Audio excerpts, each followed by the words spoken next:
Welcome to tonight's event, Ukraine and Russia, Writing History in a Time of War. My name is Ayaka Kano. I'm the director of the Wolf Humanities Center, and it's a delight to welcome you to tonight's event. This is our final one for this semester. This event is part of this year's theme of truth, and the series of events will continue in the spring semester, so please keep your eye out for announcements. If you're not already on our mailing list, there is a sign-up outside the door, so please add your name. We'd like to express our special thanks to the co-sponsors of this event, the Department of History, as well as the Department of Russian and East European Studies at the University of Pennsylvania.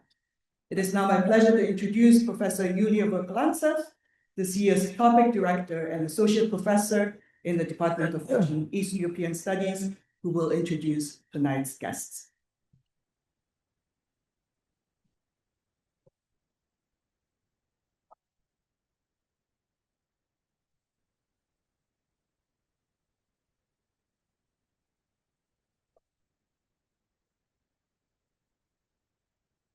I'm happy to welcome you at this event that is a part of the Forum on Truth.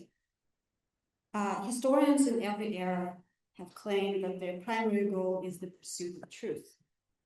The Forum on Truth is devoted to exploring how truth has been constructed, contested, and imagined across time. By examining the historical meaning of truth and its conceptual opposites such as error, deception, bias, doubt, the Forum spotlights the tension between truth claims and the belief systems, opinions, and epistemic uncertainties that shape them. At the same time, it uses truth as a critical lens for rethinking our own research practices, the methods we rely on, the assumptions we inherit or reproduce, and the broader intellectual frameworks within which we think and work. The Forum seeks not only to historicize the discourse about truth, but also to interrogate how truth operates within academic disciplines and in the public sphere today. So our guests today are Professor Serhii Plokhy and Professor Benjamin Mathens. Professor Serhii Plokhy is the Mykhailo Hrushevs'kyi Professor of Ukrainian History at Harvard University and the leading authority on the history of Ukraine, Russia, and Eastern Europe. He's the author of nearly 30 monographs, not counting his edited volumes, and about 100 article-length publications in English, Ukrainian, Russian, and Polish. His works trace the intertwined histories of Ukraine, Russia, and the wider region from the early modern Cossack era to the Imperial and Soviet periods, the international history of World War II and the Cold War, the collapse of the Soviet Union, the global nuclear age, and most recently, the present-day war in Ukraine and its significance for Europe. His books have received more international awards and recognitions that I can list here. Among the most recent are the Lionel Gallup Prize for the Best English Language Book on International Relations, the Bailey Gifford Prize for Nonfiction, and the Duke Darrenberg Prize in European History. Many of his works have also appeared on multiple Best Book of the Year lists.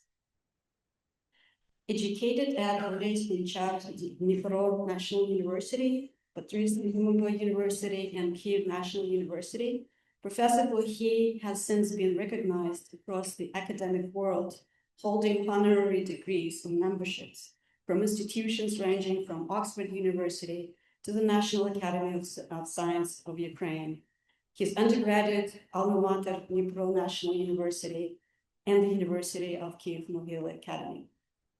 Most recently, he has been working on his newly published collection of essays and interviews titled David and Goliath, Commentaries on the Russo-Ukrainian War, and he has been involved in the Ukrainian History Global Initiative.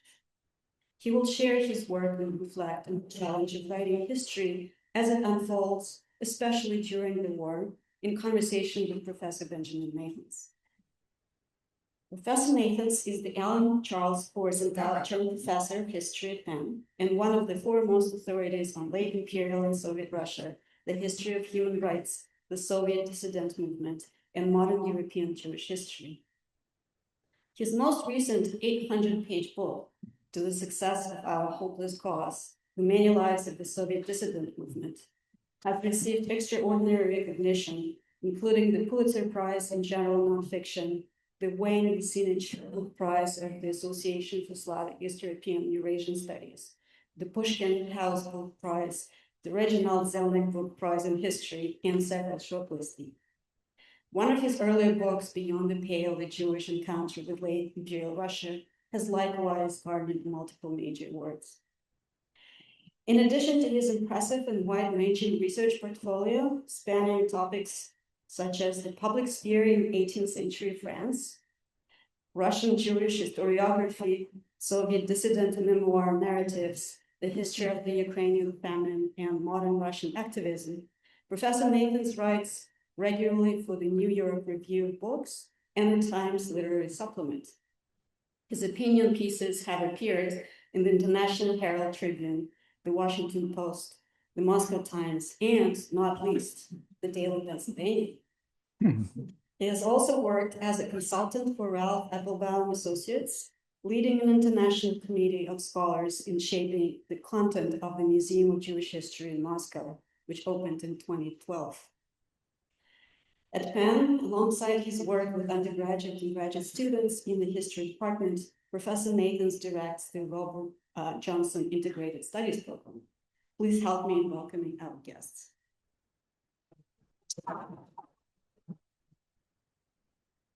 Okay.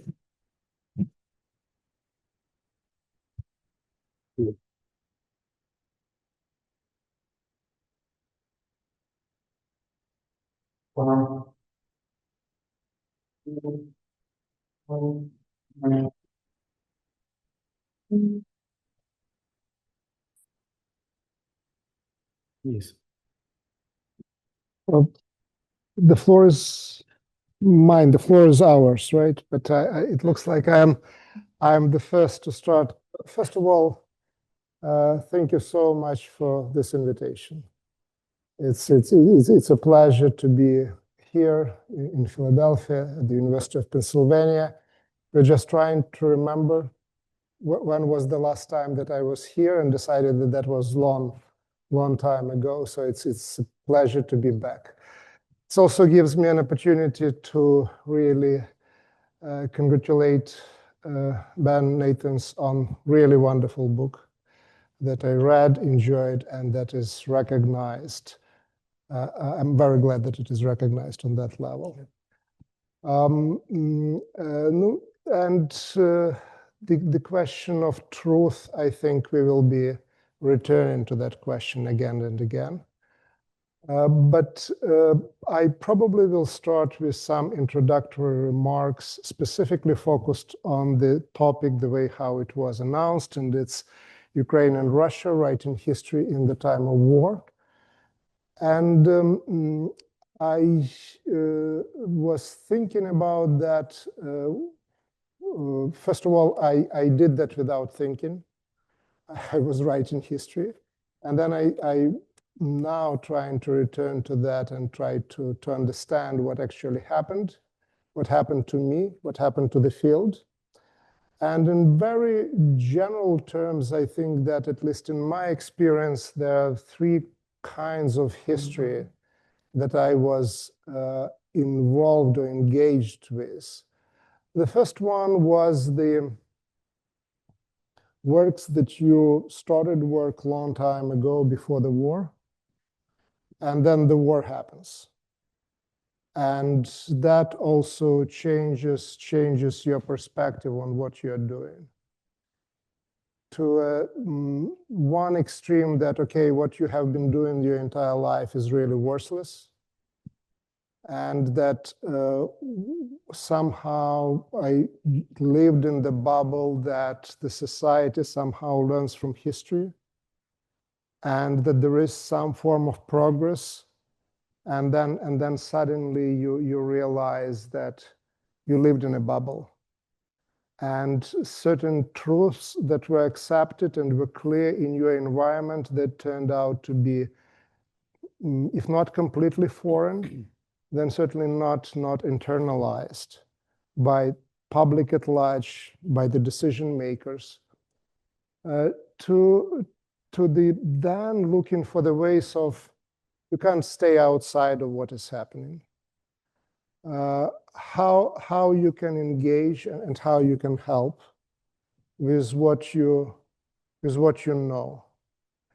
And that leads in different direction, but one of those directions is something that eventually resulted in the publication of this book, David and Goliath, which are mostly interviews, but also some opinion pieces and also the reviews of books written by others.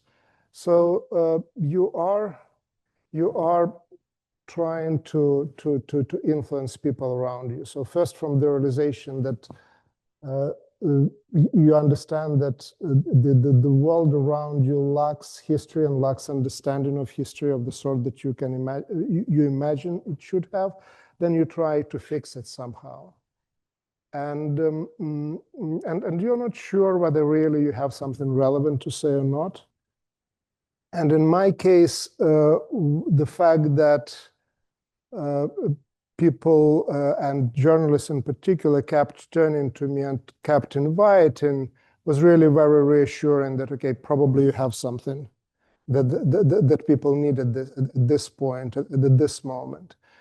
And also there are different genres, as I said, and I found to be extremely frustrating writing opinion pieces,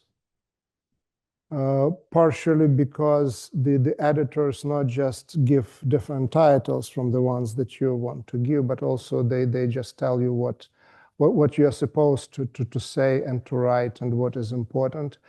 And I thought that the interviews or pieces that you write really not for opinion, not for op-ed, you have a much more freedom. You really have an opportunity to say what you think is important. Not exactly that you really can do that with op-ed, but in my experience, that's sort of an applied history of a sort, a history that you bring to the broader audience. It gives you more freedom. And then you also start to write on the topics that really you're not supposed to write on. As a trained historian, I wrote 2 books dealing with the contemporary war. One, it's more kind of a conventional, the Russo-Ukrainian War, the return of history, where good part of the book, it's a very classic stuff that historians are doing since the time of ancient Greece and Rome, the origins of the war, right? So at least nothing that you are not completely prepared to, but you also have to write about more contemporary developments. And then there was the last year book was on the Russian occupation of Chernobyl in 92, which was all about the year 2022, or at least 80% of the book was about year 2022. And it's really a very challenging experience. You methodologically maybe are not ready. Very often our wisdom as historians come from the fact that we are not exactly a Monday quarterback, but we already know how the game ended. We know who are the winners, who are the losers, and then we look at that and try to understand some certain things that were not obvious at the time when the game was happening. But we are helped by the fact that we know how it turned out. And understanding also of history as something that legitimate subject of history that we are working, of course, with the processes, not just events, but with the processes that came to some sort of a conclusion. And you're writing in the middle of something that you don't know really how it would end. So professionally, that was a big challenge, which I thought, okay, why I'm doing that? What will happen? Another big challenge, the sources, right? If we write now about something that really belongs to history, the idea is that you consult more than one archive, and that you go to more than one country, and you are getting different perspectives on the same event. But when you are writing in the middle of that event, the archives are not there. If you are writing in the middle of something that is called the war, that means also not that sources are not available for you, but there are entire machines producing sources for disorient the other side that actually are easily available. So that's another challenge. But there is also were discoveries and something that really keep you going. And one of the discoveries is, for me, was social media. The type of the source that probably we, all of us historians working on the periods before the social media, probably would kill for, right? So we are really very glad when we can get, let's say, a memoir to work to make it work together with our archival sources. Maybe we get really lucky and we get a diary written maybe 1 week after the event, or even at the end of the day, when the person writing the diary already knows how the day ended. But then there is a social media, and you are tweeting now in real time.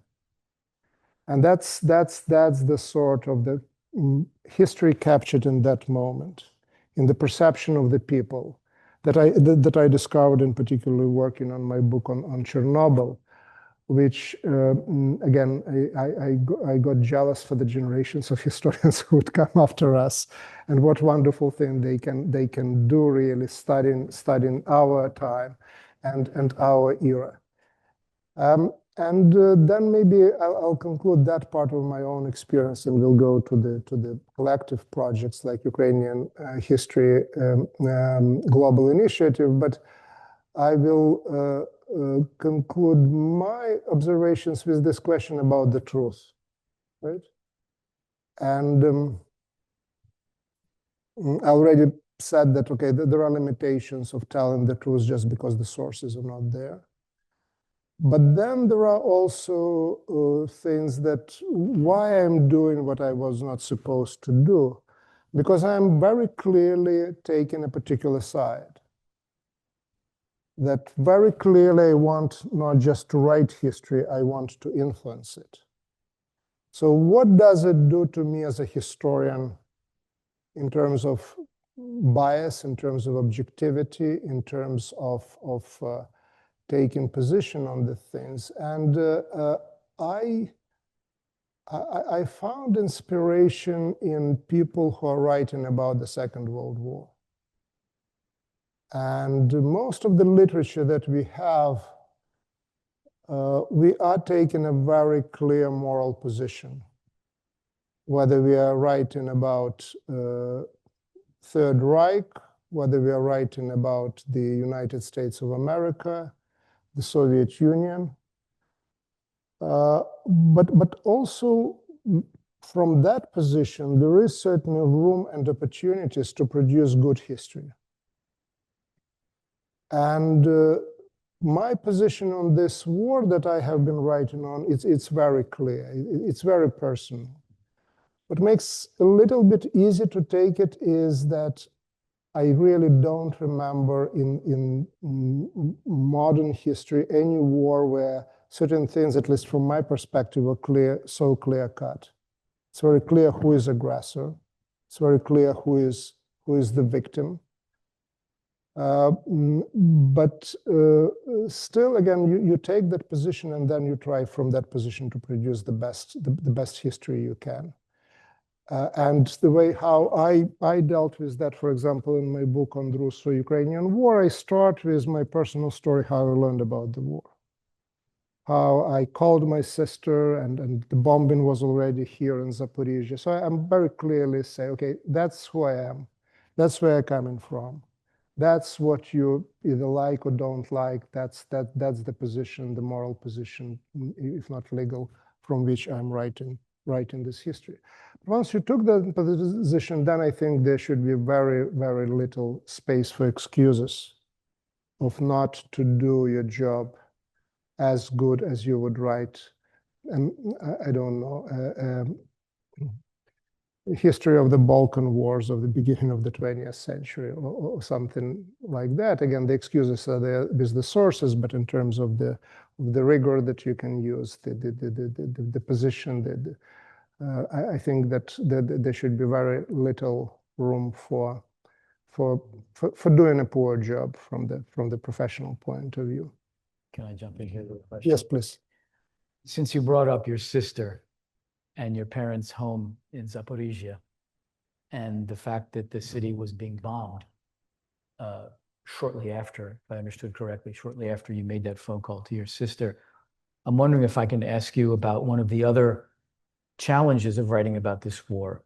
Let me preface this by saying you've already mentioned the professional challenges, the asymmetric access to sources, the presence of a huge mountain of disinformation being flooded in a very public way, the very stark moral divides, the temptation, maybe even the obligation to divide the protagonists into good and evil, all of which makes it difficult to achieve the kind of analytic distance that we normally associate with good historical writing.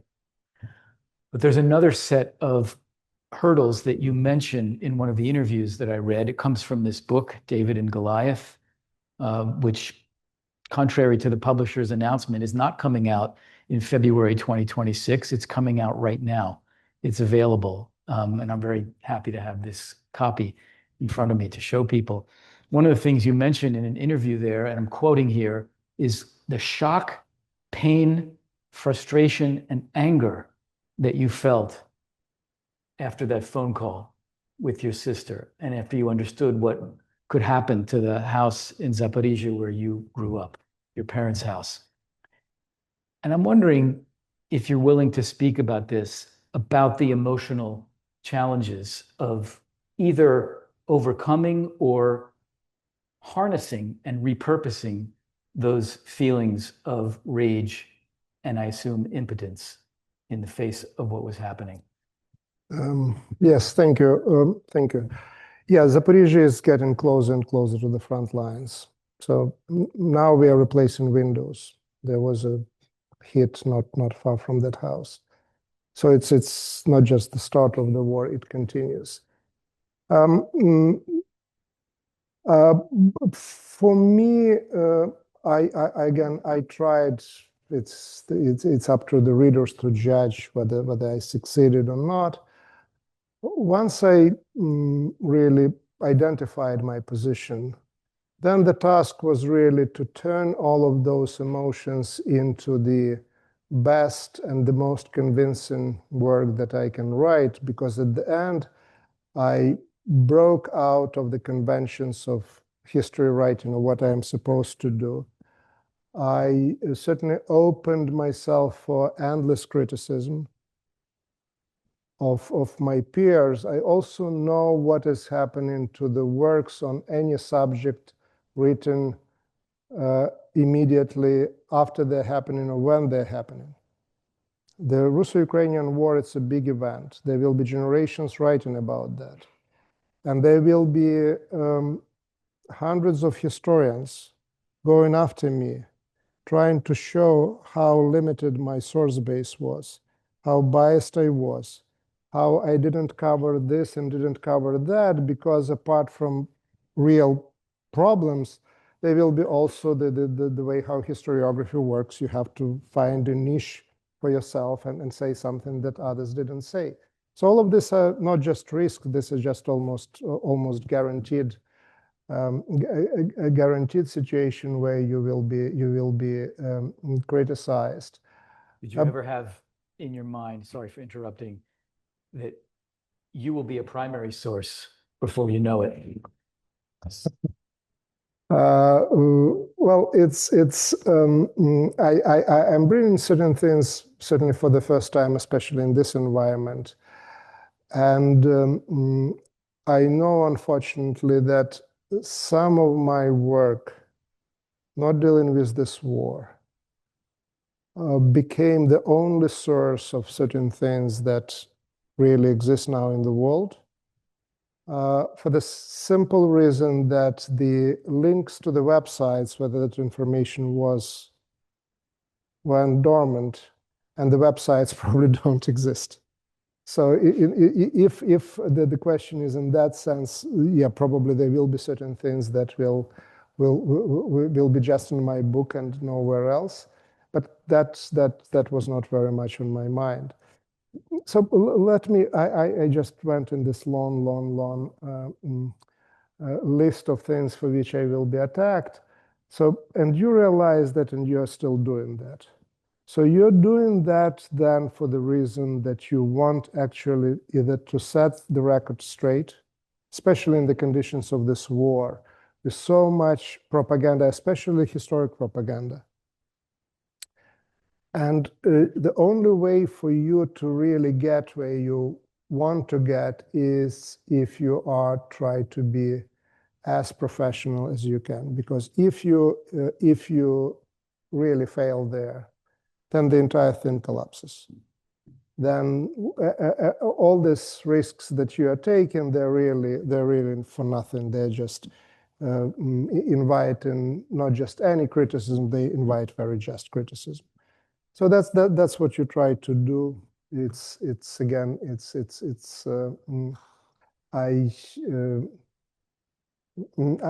glad that what I have written outside really of my professional expertise in the last few years, that it's there. Some of them become one of the reference books or sources. So I think that on that level, the goal is achieved, and I'm prepared to be punished for violating the basic rules of history writing. So that's with regard to my own experience, and now to more collective experience. And this is the project which is called Ukrainian History Global Initiative, which is led by Timothy Snyder. And there are two co-chairs. It's myself and one of the leading historians of Ukraine in Ukraine, Yaroslav Hrycek. The project is actually very, very interesting and potentially controversial. In what sense? The project is probably the best funded history project that I ever was engaged in. The funds come from one of Ukrainian oligarchs, Viktor Pinchuk. And more than that, the idea of writing a history, sort of global history of Ukraine, comes not from Tim Snyder or from myself. It comes from Viktor Pinchuk, which of course raises all sorts of issues and questions.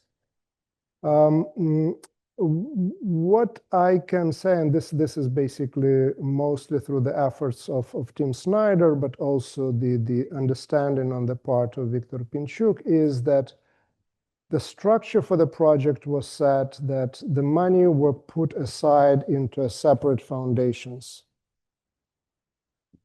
where the donor is just one of a number of members of the board, and the money and the foundation cannot be dissolved, and the money cannot be taken away even if the entire board decides that the project is going in the wrong direction.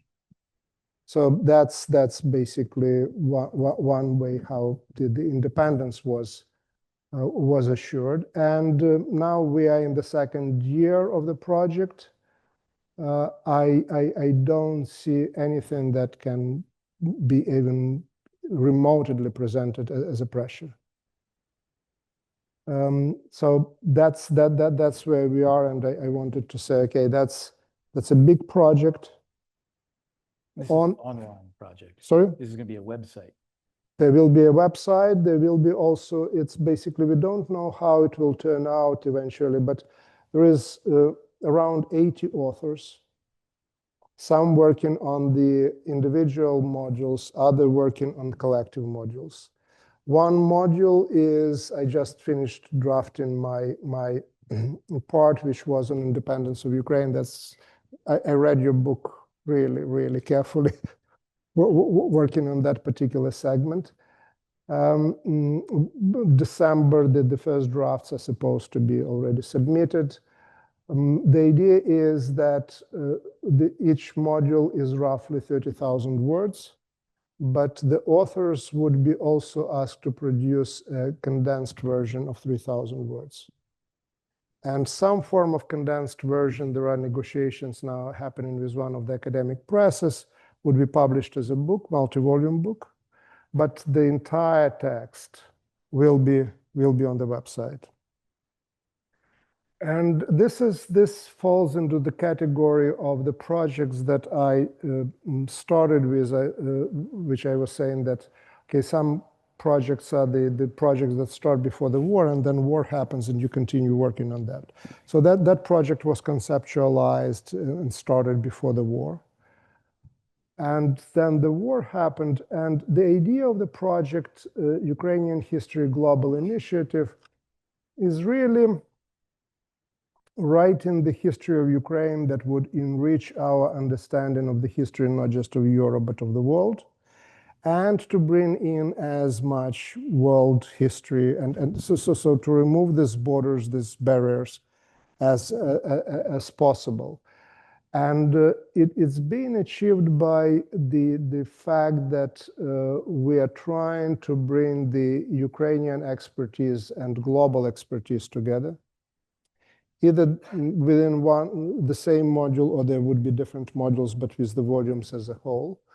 We are trying to bring people who have nothing to do with Ukrainian history, but are, let's say, experts in DNA studies or geology or some broader concepts, again, that can serve as also advisors in terms of really helping to those who work to think differently. Where the war gets into that story. With the war, Ukraine attracted a lot of attention, positive attention, that it didn't have before. It also produced the sort of the effect that it had on me. You can't stay completely outside of that. You want to contribute somehow. So the result was that the people who otherwise didn't think about Ukraine or wouldn't want to be associated with something dealing with Ukraine, now this actually reservoir of the world talent suddenly became available. So the war really produced an opportunity and produced a moment which for certain didn't exist before, and hopefully will never come back and under the same circumstances, where Ukraine got a really unique opportunity, maybe unique compared to almost any country in the world, to attract so much international talent, which puts a lot, of course, of pressure on us people at the top, because if we really somehow don't use effectively, not just resources. I said already, for resources we are protected, but the human resources, the talent that is there, that would be certainly a loss. That's at least the responsibility, the pressure that I feel with that project. So it's a once in a career opportunity. Yes, yes, indeed. Yes, indeed. So I'd like to ask you a bunch of questions. I have many more than we'll have time for, and I'm mindful that we want to leave the last 20 to 30 minutes of our session, that is building up to 7 o'clock, for Q&A with the audience. So if you're willing, I'm going to begin with a set of questions that I hope will connect the theme of this year's Wolf program to you and to your work. And I'm going to begin with a famous saying, which is that the first casualty in every war is the truth. And I certainly think that applies to this war. And the people I think who've been most challenged to get the story right about the Russian attack on Ukraine have been journalists. Their job, as they put it, is to do the first draft of history. I'm going to ask you a slightly American-centric question. What would you highlight about American media coverage of the war? And when I say the war, I mean starting in 2014 with the annexation of the Crimean Peninsula by Russian troops. What are the most important things that our journalists have gotten wrong? The most consistent, persistent misperceptions of what's going on?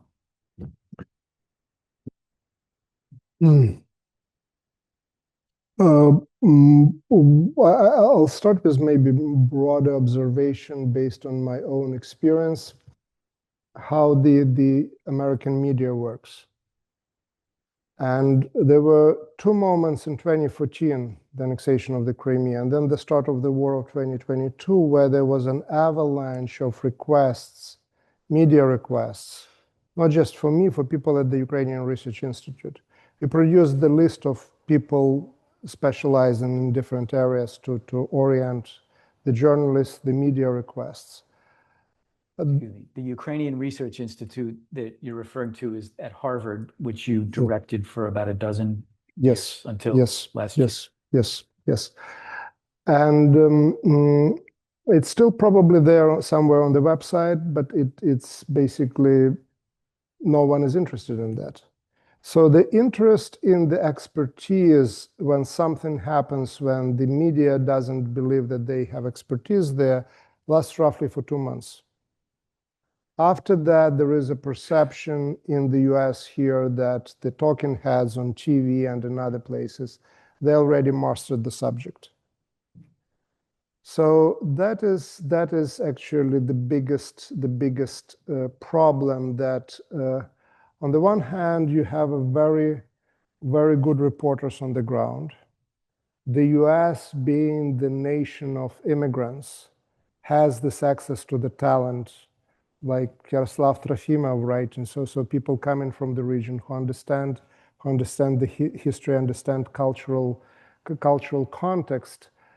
But their reporting is really limited to relatively limited number of people.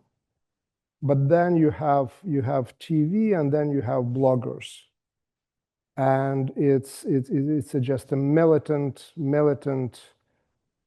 level of really lack of understanding, some basic understanding, which of course came to the fore now with the people like Witkoff really being at the center of negotiations with Russia,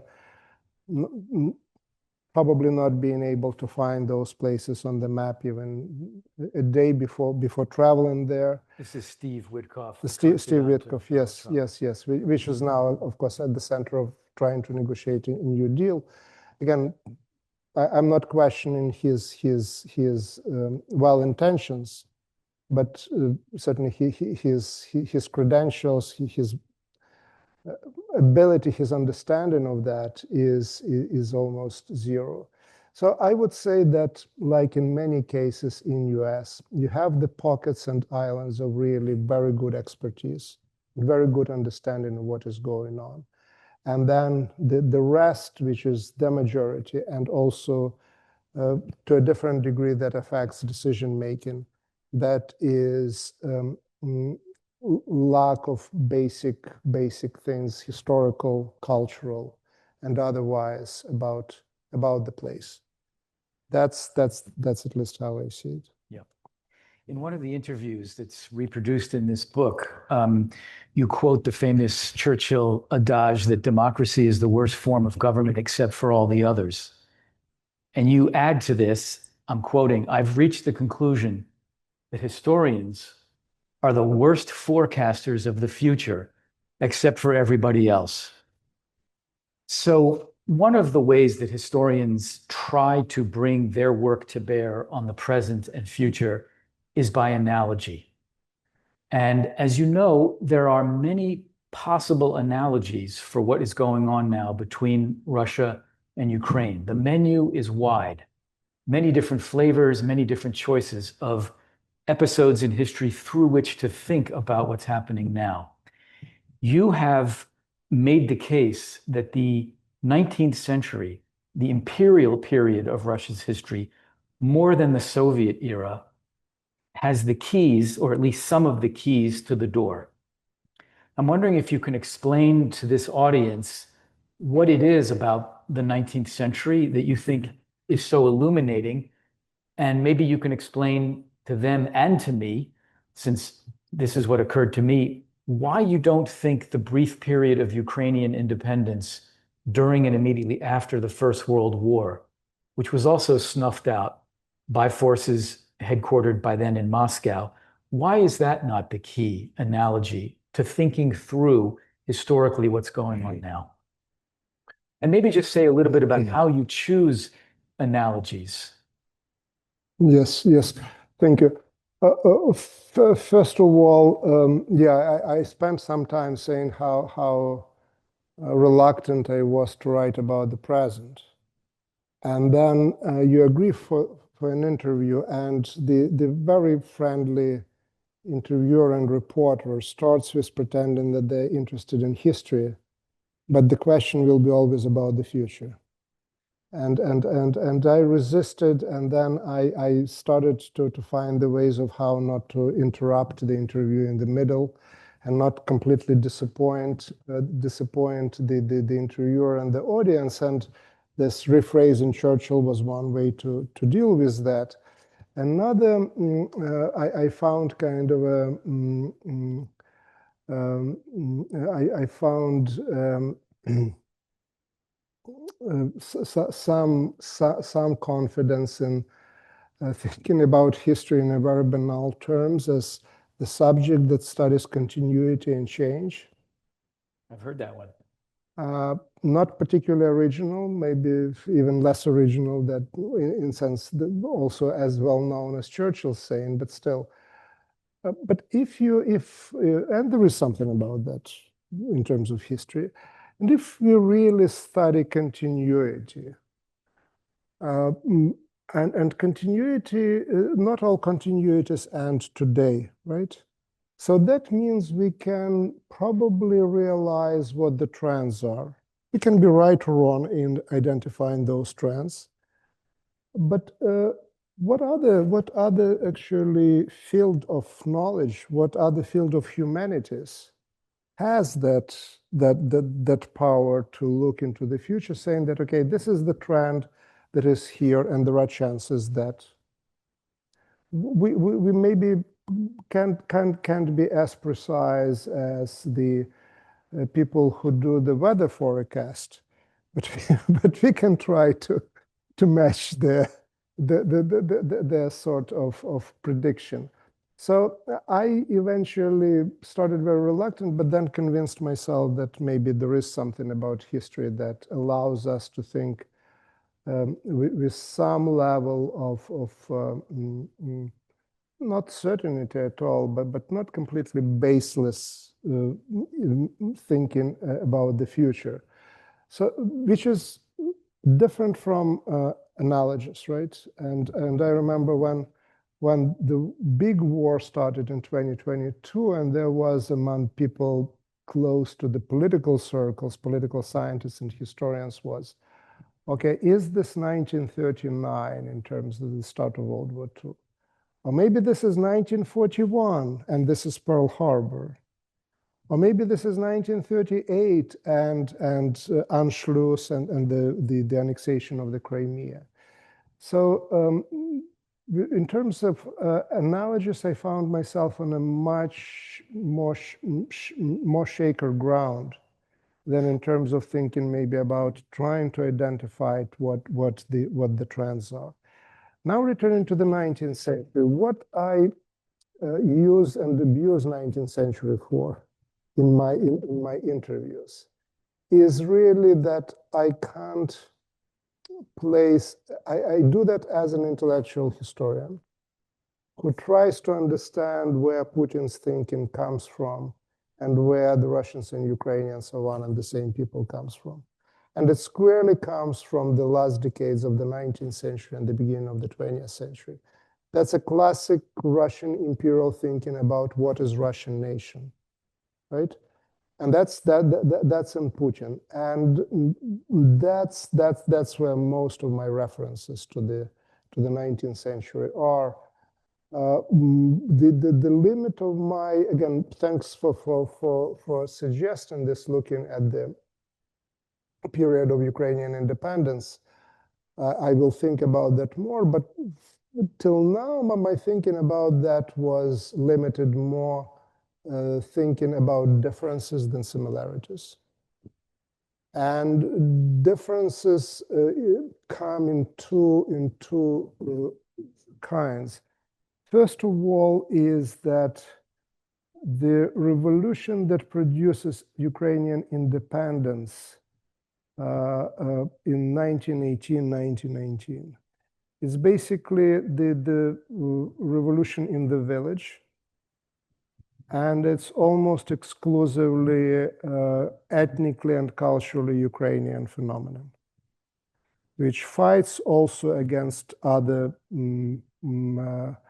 alternatives, that fights against the city, that fights against the city culture, which is Russified, which fights against the culture of the shtetl. And when you look at the revolution of 1991, or not revolution, the fall of the Soviet Union, creation of the Ukrainian independent state, that's independence that, first of all, the driving force is the city. The language and cultural distinctions actually are not, again, they're still there, but they're not defining the side on which you are. And it's a different outcome. So that's what at least what was coming to my mind. And another difference, which may be less interesting, but is the longevity, right? And the historians of the Ukrainian revolution developments at that time focus on a couple of months, right, of existence of this or that state.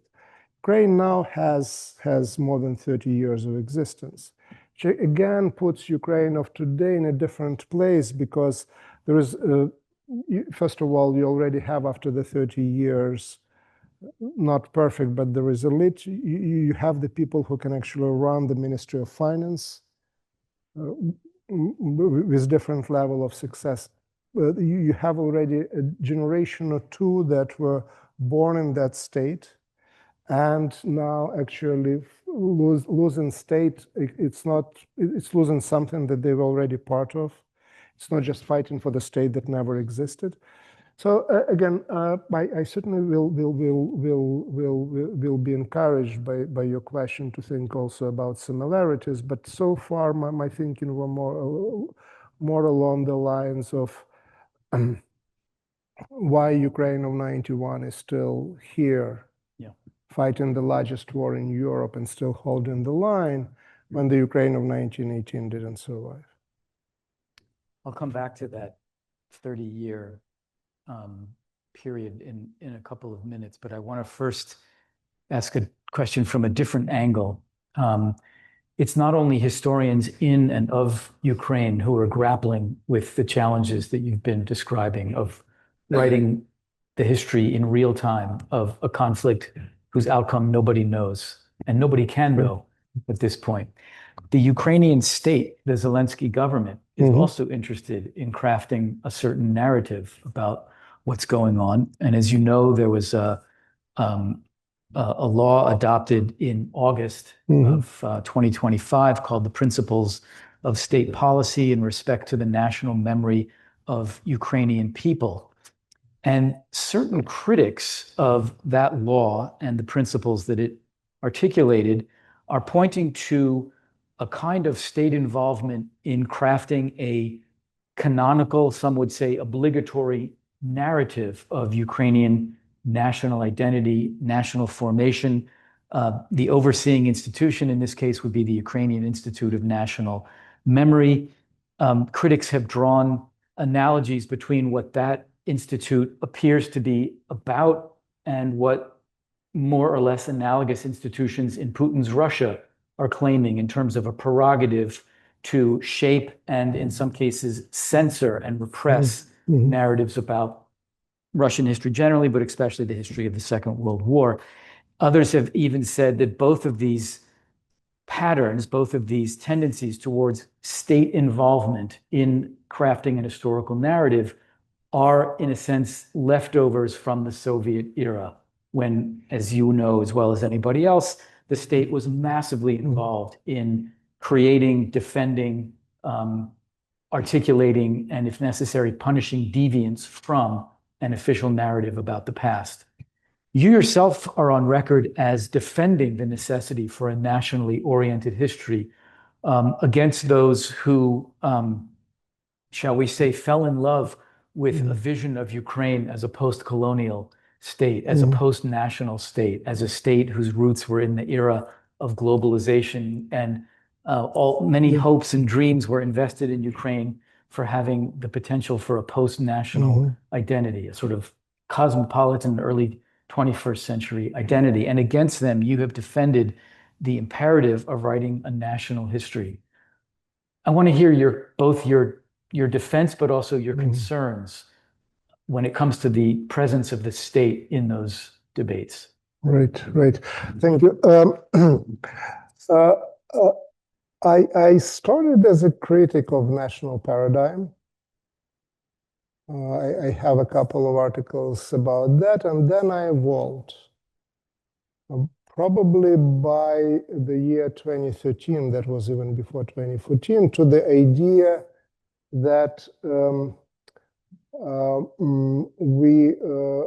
Ukraine in particular needs national history, but I was kind of mirroring what was happening at that time with the Imperio, where the fathers and mothers, fathers mostly, the founding fathers were talking about the new imperial history.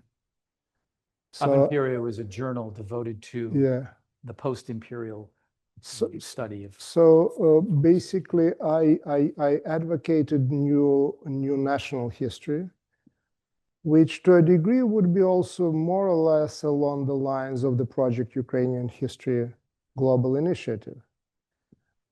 Because if there is no national component and national paradigm, what Ukrainian history is doing there at all, right? There are probably different ways to think about it. We think about that place based already on the 19th century maps. So I arrived to the conclusion that the revolt against national history in the states and in the countries that already went through the process of nationalization and application of this same demands on the countries that are still just acquired just acquired national state and national identity is a form of neo-imperialism. Maybe I'm exaggerating a little bit, but basically we are telling you, we lived through all of that. Yes, we polluted a lot of atmosphere, but you are not supposed to pollute that atmosphere anymore, right? That's how I see that. The national history is important for a nation to survive. I didn't know that in 2013. Now I became much more convinced. The question is how that national history can be global and open and tolerant. But if you, with 2014 and especially 2022, the question of securization of history happened, which Ukraine just lost. It didn't show up for that contest in 2014.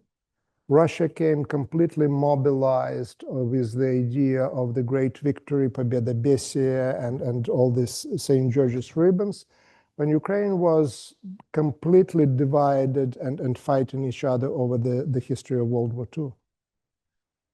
So for country to survive, not to attract aggression, there has to be consensus, including on the issues of history.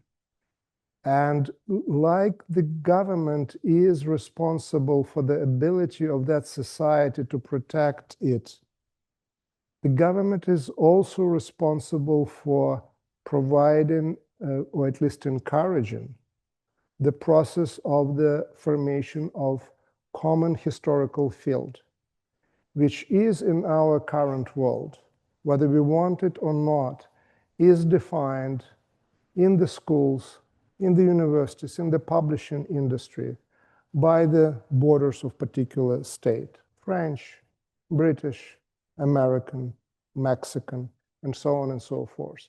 So to go now to the new countries and to the new societies and basically tell them that we did all of that, but you're not supposed to do that,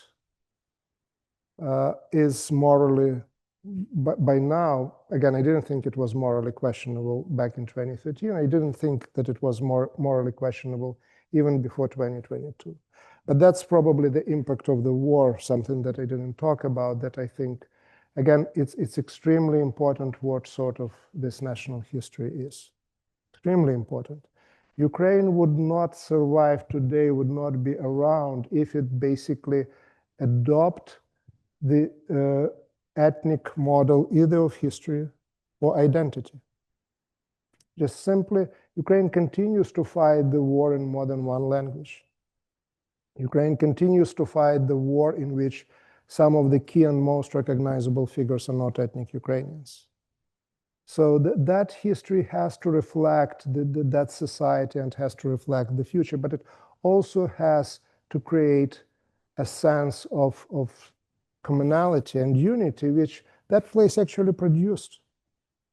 At least explain where this Ukraine that refused to fall for the 3.5 years, where did it come from? Just again, that's history should not be limited to the explanation of the origins of anything, but that's certainly one of the tasks that is there.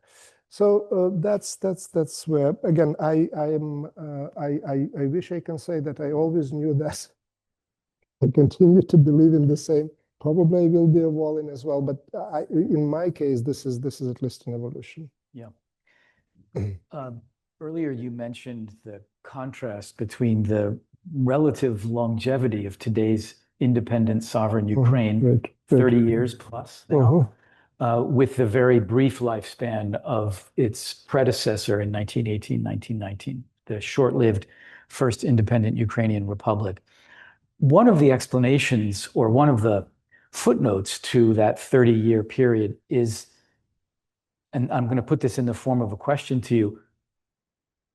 You are, I think, have made a huge impact in arguing that we should understand this war as an attempt by an empire to claw back a colony that it was in the process of losing. This is an anti-colonial war from the point of view of the Ukrainians, and this is an imperial war from the perspective of Moscow. So here's my question. Why did it take the political elites in Moscow 30 years to enact a war against what they regard as a colony that they're at risk of losing? It didn't take the French that long to react to the imminent loss of Indochina or of Algeria. It didn't take the British that long to wage its various colonial wars designed to bring back restless or disobedient colonies. How do you explain this lag time in the response of Russia's political elites? There is a lag time when we look at that just from perspective of Ukraine. But I see zero lag time looking at that from perspective of Moscow. I don't know whether since 1991 there was a full year when Russia would not be involved militarily in either within the Russian Federation or outside of Russian Federation, in some form of attempt to preserve the empire. You're thinking of Chechnya, Georgia. Chechnya starts even before the fall of the Soviet Union, where the troops are sent and they're being encircled, and Yeltsin is there wanting to crush Chechnya in November of 1991, Chechnya that supported him against the coup. Gorbachev doesn't support him, the army is demoralized, but there is no lack of political will on the part of Yeltsin to do that. Then the first Chechen war, the result is the same with more blood and other things, and then they're returning. And there is Moldova in between, and there is Georgia, and then there is Crimea, and then there is Donbass, and then there is 2022. So Ukraine, it's a big chunk of territory. It's a big chunk of the Soviet legacy, imperial legacy for Russia. But it's the question also of resources, and Russia actually doesn't have resources from the start go. It acquires them and acquires also some sort of the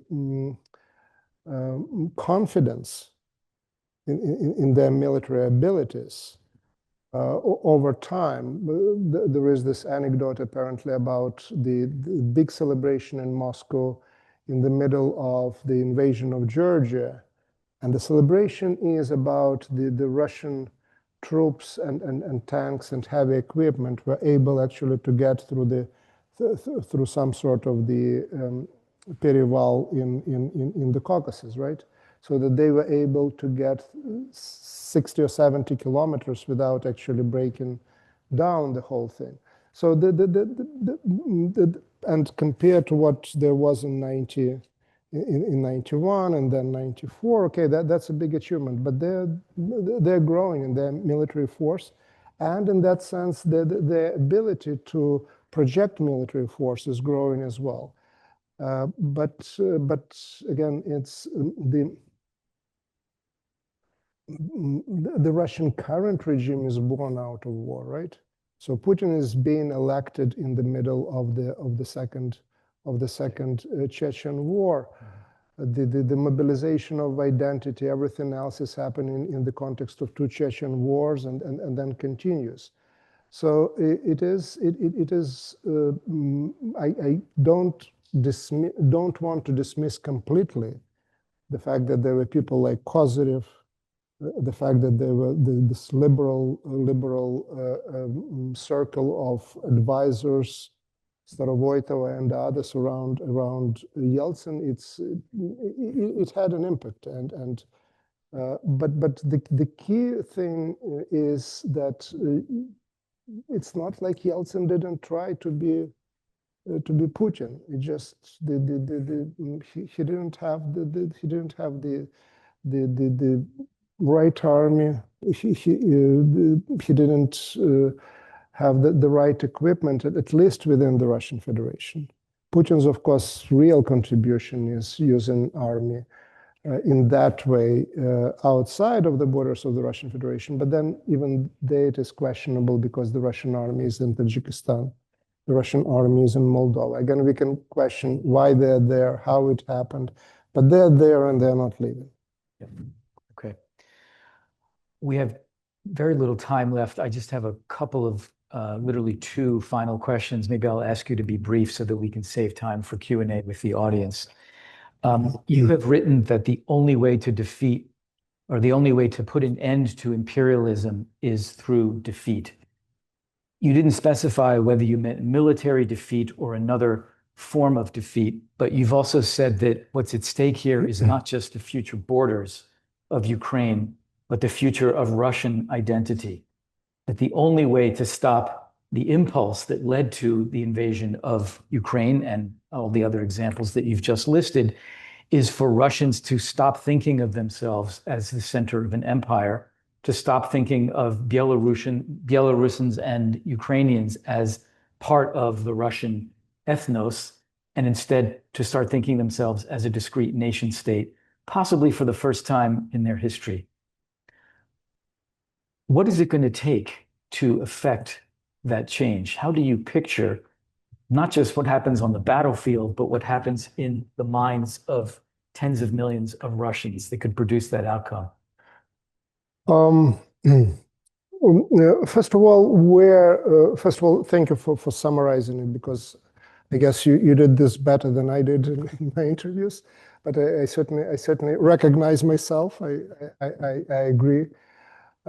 So where this thinking generally is coming from, it comes from me thinking about the Russian Empire being like any other empire, not particularly being excited about the idea of giving up the imperial possessions. About the process that takes, it's not, I was writing at some point that the fall of the Soviet Union, it's not an event, it's a process. So the disintegration of every empire, it's a long process. And the way how British Empire becomes UK or French Empire becomes France is through bloody defeats. And once it got to the military stage, and we have the largest war in Europe since 1945, yeah, the defeat can be only military. Any other defeat doesn't count, or almost doesn't count. And if there is a economic collapse and other things, it would bring also the military defeat. So it's now so interconnected. When it will happen, how it happened, I am a little bit determinist in that sense, thinking that, okay, Russians are not particularly unique from anybody else. So that's the trend, it looks like, that is there for some period of time. Reconfiguring the space in the non-imperial, with the non-imperial scissors that are being used there, or patterns. And I just don't see any other empire that goes from one victory to another and then decides that that they get tired of winning, right? We were promised by somebody to get tired of winning. So I don't remember any empire of that sort. So there should be defeats, and there should be partially also, at least at some point, military. If it doesn't happen, the conclusion is we are on the right track. We can make Russia great again, right? So we don't look. It doesn't look now that the defeat is around the corner. It still can be. We can't get behind the corner, but I certainly don't think that there is any other basically suggestion that you can stop being an empire without defeat. And then the related question is about the big Russian nation. That's Alexei Miller's definition. So, and Russians, Ukrainians, and Belarusians, 19th century model. What we know for sure is that the war that started under the banner of Russians and Ukrainians, so on, and the same people, produced the level of Ukrainian mobilization and otherness from Russia. I'm not using the term hatred, because hatred, it's basically what is happening now, of the sort that probably nothing else could produce. I don't know, and most probably people don't know, what is happening in Russia in terms of their thinking. But if you believe the estimates that the minimum number of people killed and wounded is 500,000, I am not sure that the body bags that keep going to Russia send exactly the message that Russians and Ukrainians and so on are the same people. That being said, if Ukraine collapses, if Russia occupies the rest of Ukraine, we know what Russia is doing on the annexed territories. Stalinist nationality policy looks like a paradise compared to what actually Putin is doing now. So there is no space for any other identity. So again, nothing is predetermined. A lot depends on the outcome, including of the current war.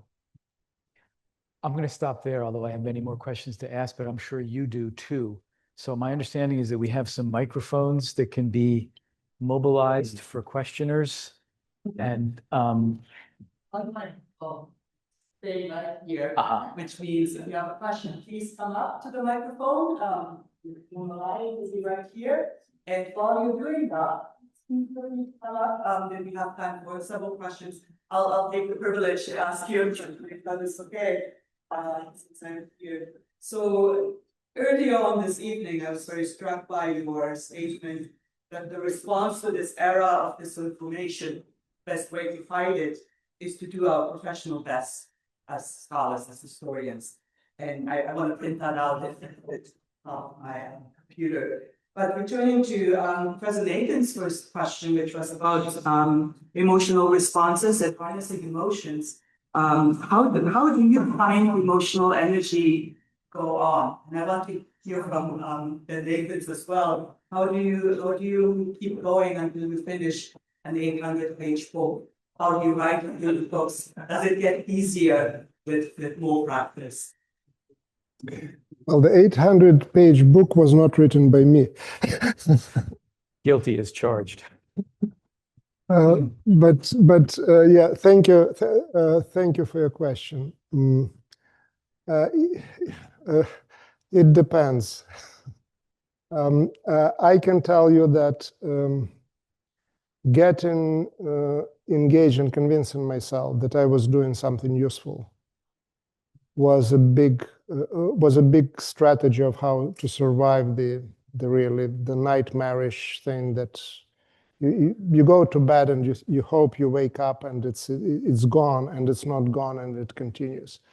So really the work on those two books really helped me to survive through that. So I'm not actually I was, again, as I said, taking risk and given a lot of time and effort, but what I was getting in return was really difficult to measure. It was so big and so important for me.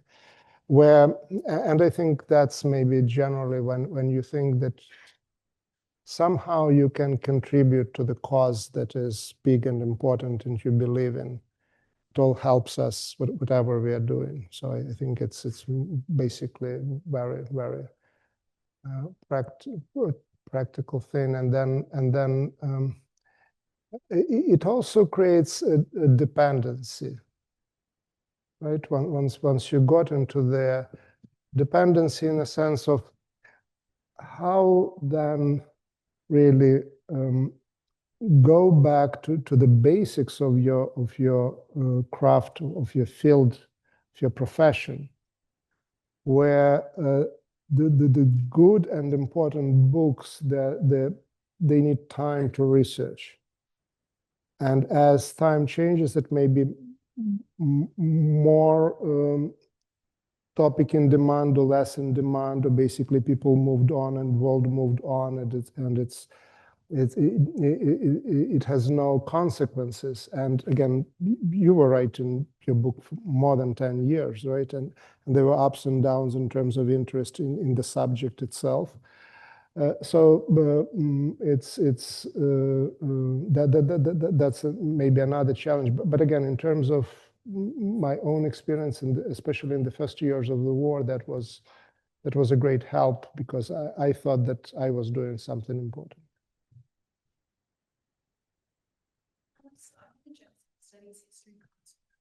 analysis, and our discussion this week is centered around Russia and Ukraine and whether Russia's actions constitute genocide.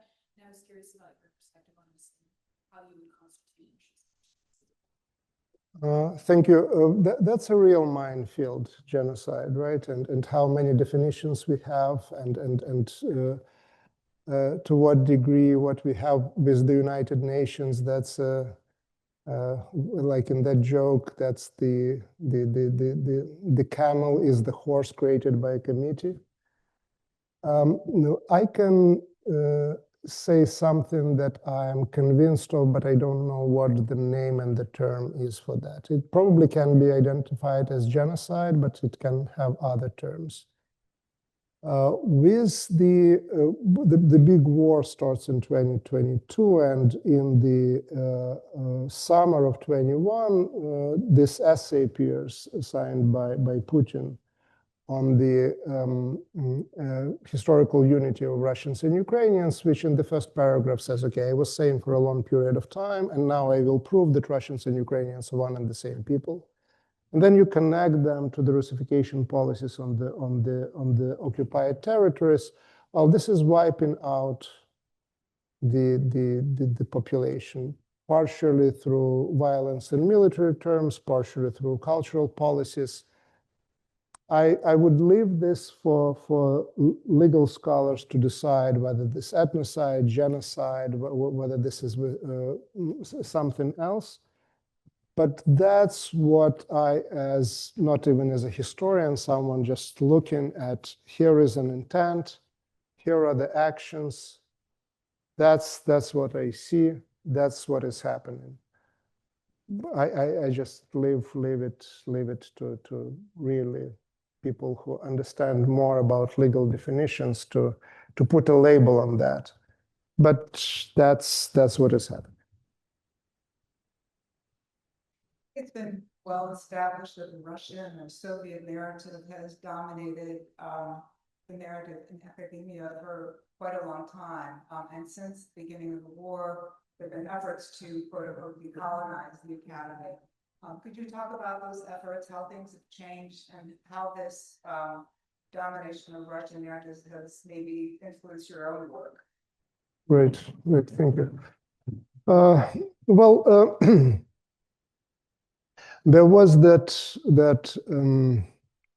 moment and temptation for anyone who was doing non-Russian or non-Russo-centric history, Ukrainian, Kazakh, or something like that, said, okay, I was telling you so. I was right. You were wrong.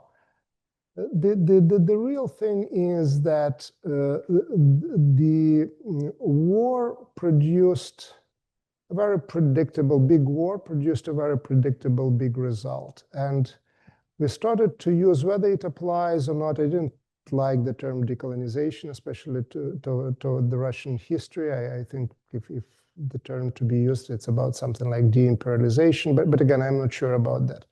But what we see is 1950s and 1960s, the fall of the Western empires, the rise of the colonies to the state, to the state of independent states, and rewriting of history of those nations, of empires themselves.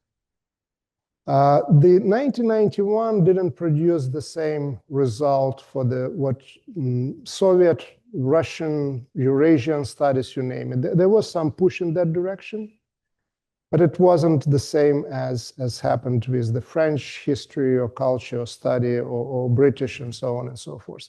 So this war, and the term is pointing really back to the 1960s, is a sort of the attempt for the either forced attempt or not forced, but of those studies associated with the Russian Empire, Russian space, and Russian culture to get into the last maybe car of that train on decolonization. And I look at it as an opportunity not just to acquire the same language and speak to our colleagues who study former imperial history using the same terms, but also as a challenge to rethink not only, let's say, Russian history and imperial history, but also Ukrainian history. So I think it's a positive development. Again, everything can be turned against itself by being too zealous about that. But I think it's a good thing that it brings the entire field in line with actually what roughly our other colleagues are doing. And it's really opportunity to think differently about that space. Again, for the Ukrainian history in particular, also to study the connections, historical and otherwise, with empire, and also contribution of Bezborodkos and others in the formation of that empire, and synopsis and the idea of what later becomes big Russian nation. So I try to look at that as an opportunity, despite the fact that I still kind of I'm not particularly happy about decolonization. Maybe with regard to Ukrainian or Kazakh history, it works better. I need different term to somehow think about the Russian history. So again, I try to look at this turn, at this trend as part of a broader developments of the last 50 years in academia, and I try to actually take advantage of that turn without falling into the position, okay, I was right and you're all wrong, and so on and so forth, which also happens from time to time. Hopefully not with me, but as part of the discussion.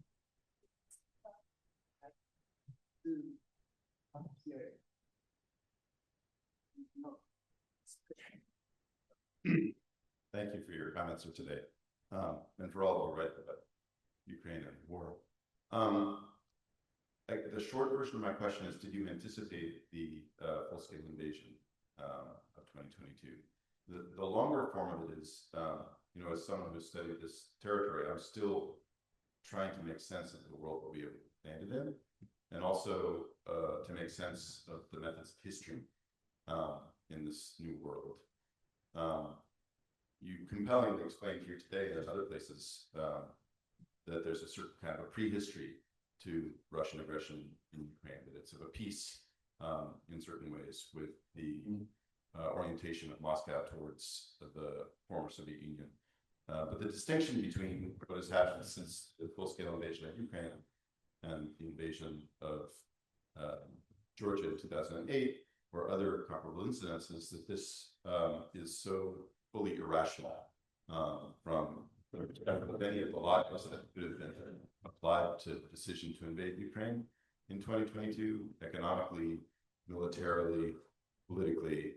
It's ruinous for the Russian Federation, no matter what the outcome of the war is. So I'm wondering what that situation, maybe I'm speaking about my own naivete, maybe to you it looks different. What do you do with the logics of explanation of historical events in the face of such an illogical event? One place that it has driven me is towards, well, it's the mistake of a single man. But that too doesn't seem to jive with my understanding of how history is to be written or understood. I've been trained to think about history as something which is not about single men of history. That's something that I associate with the Romantic era 200 years ago. So I'm wondering if you could speculate or comment on how your understanding of history, its processes, and the process of writing history has changed as a result of this event. Thank you. Thank you. Well, first, about whether I saw it happening or not, and I can go back to my interviews before the full-scale invasion, and can make a very convincing case that I foresaw it, and I can go to the same place and make a very convincing case that I didn't imagine it happening, which is some sort of a schizophrenic thing that you see certain things, but you don't want to believe in them, right? Because they're so unthinkable. And you really look for the part of the argument that really has a best case scenario. You also mentioned rationality. I remember in the December of 2021, I really couldn't accept an invitation to go to California, to one of the universities, to take part in the conference, because it was the end of the semester, you are tired, there are all so many things. But I went there because the conference was attended by the former Prime Minister of Ukraine, and I wanted to know what people in Kyiv were thinking about. And he convinced me that there would be no invasion, at least at that point. And he convinced me because his argument was rational. And he was saying that, the Russians are not ready. The Ukrainian intelligence saying that they're drinking in Belarus and so on and so on. They were drinking, they were not ready. They didn't have enough troops. His other argument was that for Putin, it's a really bad time to attack because Biden and everyone is saying, given the date. So all the eyes are on Russia. So the moment of surprise is not there. The invasion probably will come, but will come in the fall when Biden can say 1,000 times the invasion, no one would believe. Was it rational argument? It was rational argument. And I decided that history and the way how it evolves, it's actually a rational thing. And that was the biggest mistake. That was the biggest mistake.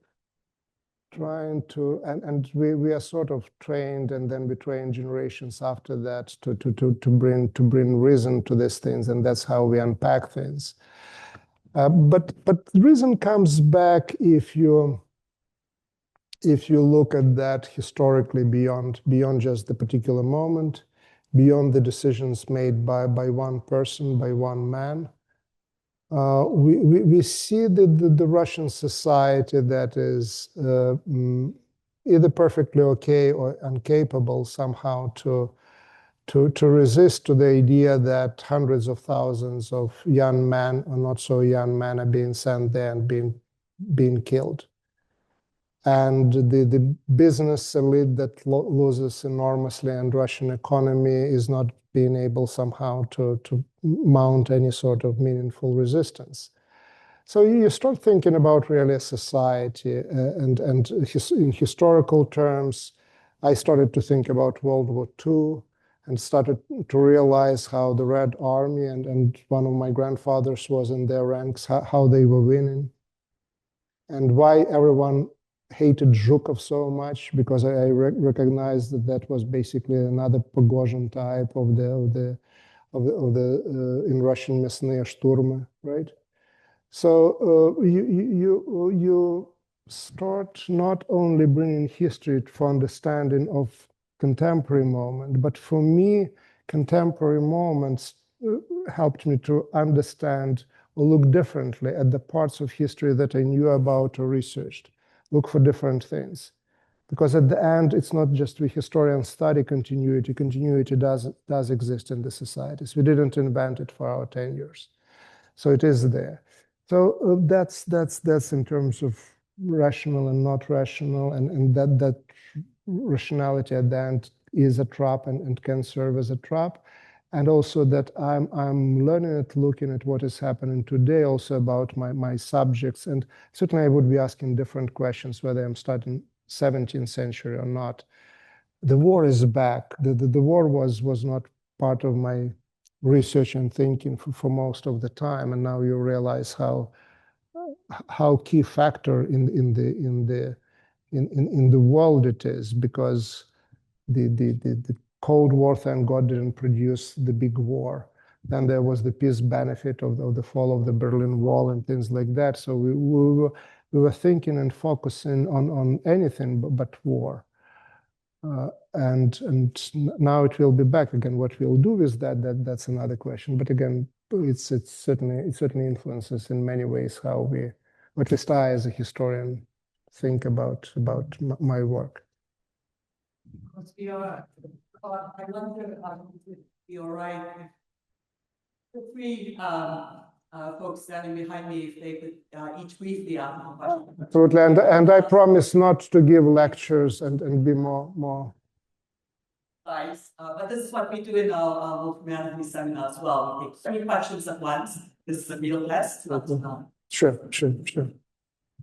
Thank you so much for coming. When the invasion, full-scale invasion began, Russian soldiers wore the St. George's ribbon all over their uniforms, and they also engaged in Russification in occupied territories, like changing the language of the people living there. I was wondering what the role of historians should be going forward, especially as there's an information war going on. And my question, more historical, the Soviet Union has been called an empire of nations, an affirmative action empire.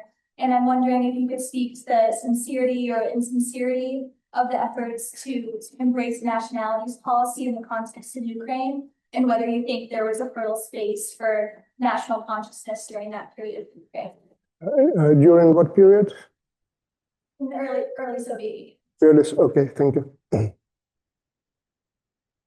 Hello, my question is on the demographics of Ukraine and what, because of the collapse of the Soviet Union and the war and the refugee crisis, Ukraine's population is dramatically decreased and it's continually decreasing. So, what's your opinion on the future of Ukraine in that regard?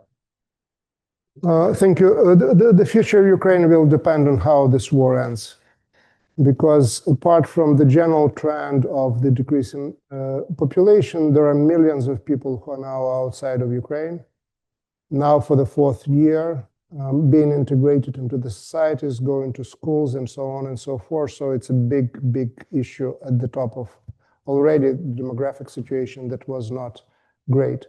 So if the uncertainty continues, that means there is no investment in the area, in the region. That means there is no job. The chances of those people actually staying outside of Ukraine increase, and the chances of other people joining them in, because they're mostly Ukrainian immigration now, are women and children.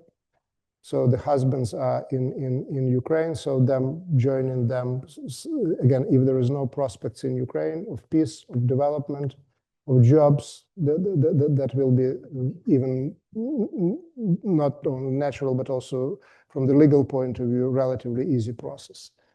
In terms of the national communism in Ukraine, 1920s, the embrace of Ukrainian cultural agenda, I think that this is a combination of 2 things coming together very shortly. One is the really the rise of Ukrainian national project out of the carnage of World War I, and then the revolutionary transformations and collapse of Austria-Hungary. To a degree that the Bolsheviks, the Russian Empire fell like Austria-Hungary fell, Ottoman Empire fell. The Bolsheviks put it back together. They stitched it together. It was already, and they couldn't do that really effectively without making cultural concessions to the ethnic group, and Ukrainians emerged as the largest one. So that's one factor, very practical, pragmatic, if not cynical. Another one is that the Bolsheviks brought in the internationalist ideology that, unlike the Russian imperial nationalism, of which Putin is now certainly the one of the main promoters, couldn't really integrate the Ukrainians and Georgians and Armenians and others. So there was also a genuine kind of a movement from that place, from the place of internationalist ideology, that allowed that accommodation happen. And what I now think about, which sounds a little bit crazy even for myself, but I'm I can't get rid of that thought, is that the entire story of the Soviet Union, and particularly the Soviet Union in Ukraine after the 1920s, and the difficulties that the center has with the communist elites in Ukraine, from Shalys to then communists voting for independence at the end in 1991, is very much about breaking the deal of the 1920s and taking autonomy and taking also cultural institutions from the place called Ukrainian Soviet Socialist Republic. And this process back and forth really is one of the key processes, in my opinion, of Ukrainian existence within the Soviet Union. So it's not just, again, dissidents are really very important story. The nationalist resistance after the Second World War, very important story, but also what Stephen Kotkin called uncivil society relationship. I think they're very much rooted in the 1920s. And now the first question that I'm answering now, last but not least, is about what the role of historians should be in that entire conditions of the war, in particular when it comes to history of Russia. I think that one challenge, the most obvious one, that has to be resisted, and to a degree that also gave me some confidence in starting to write about the war, is what happened really now with the government-controlled Russian narrative in Russia itself.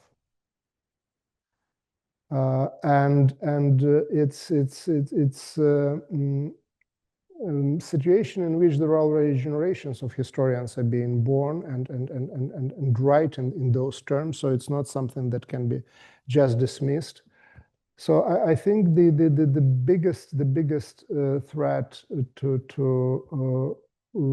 history of Russia in particular comes from Russia itself.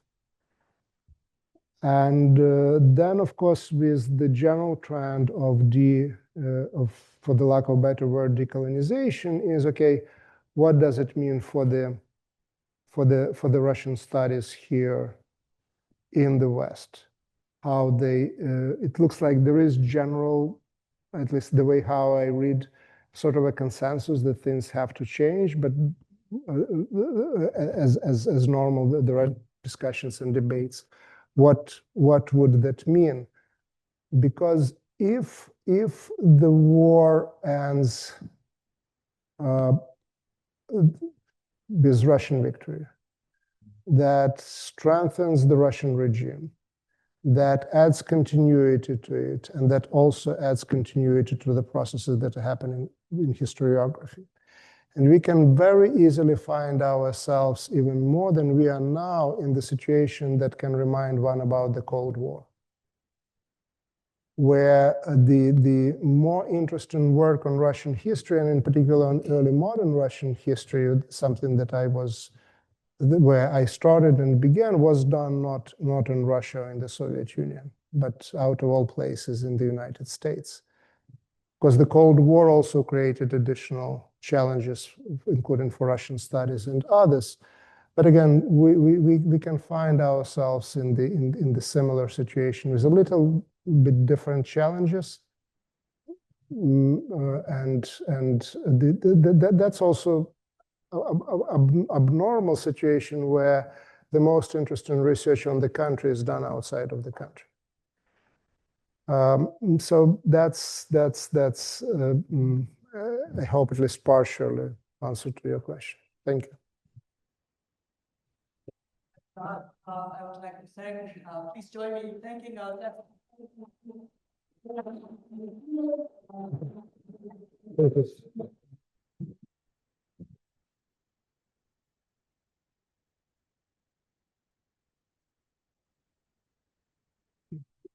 Thank you.